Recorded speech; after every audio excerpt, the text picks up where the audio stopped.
ngayon po ay magluluto tayo ulit. Ang lulutuin po natin ay chicken adobo with boiled egg. Ngayon po, umpisahin natin yung ating paggisa. Una po, yung ating cooking oil.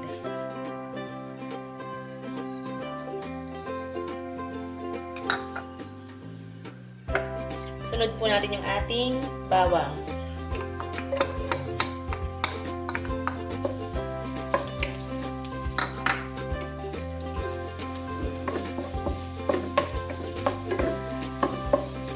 Kapag golden brown na po yung bawang natin, pwede na nating ilagay yung ating onion.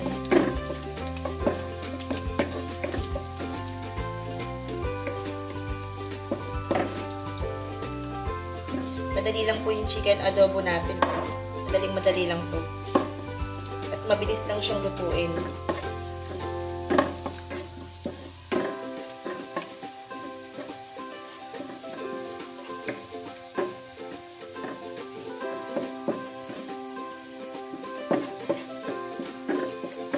Pwede na po lagay yung ating onion. Red onion po yung ginamit natin.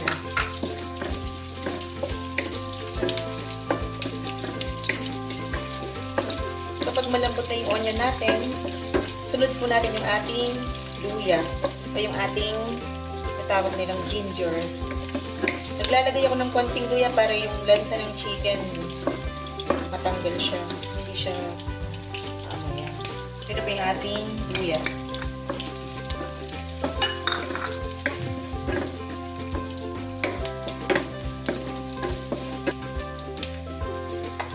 Lagay na po natin yung ating chicken. Madali lang siya. Madali lang po yung adobo.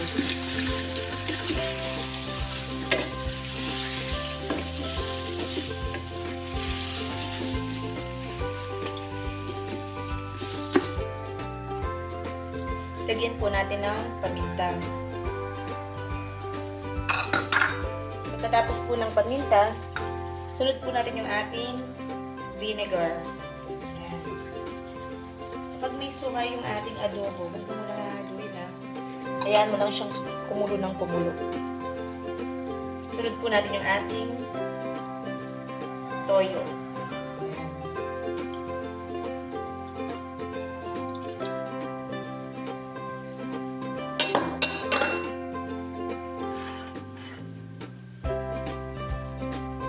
Lagyan din po natin yung ating chili.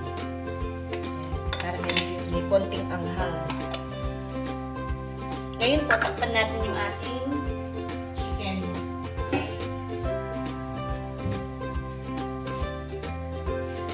Tatakpan po natin ng 5 minuto lang.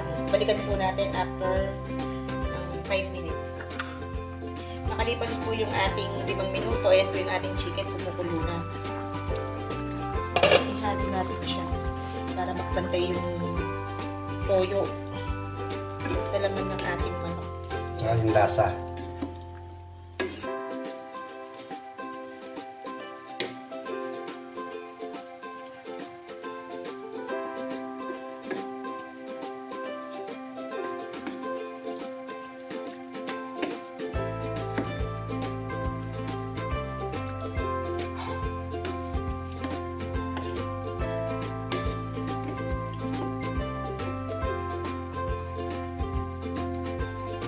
Ngayon po, takpan natin ulit. Balikan po natin siya mga 10 minuto hanggang sa lumambot yung ating chicken. Ayan guys, makalipas po ang 10 minuto, ayun na po yung ating chicken.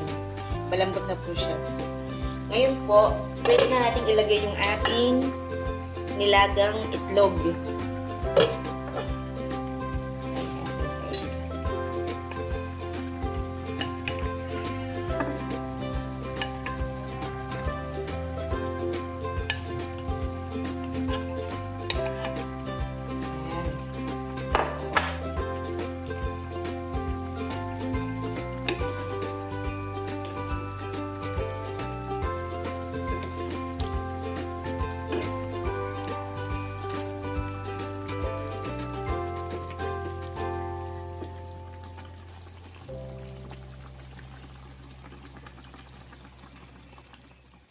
Ito na po ang ating chicken adobo with egg. Tara po, kain na po tayo.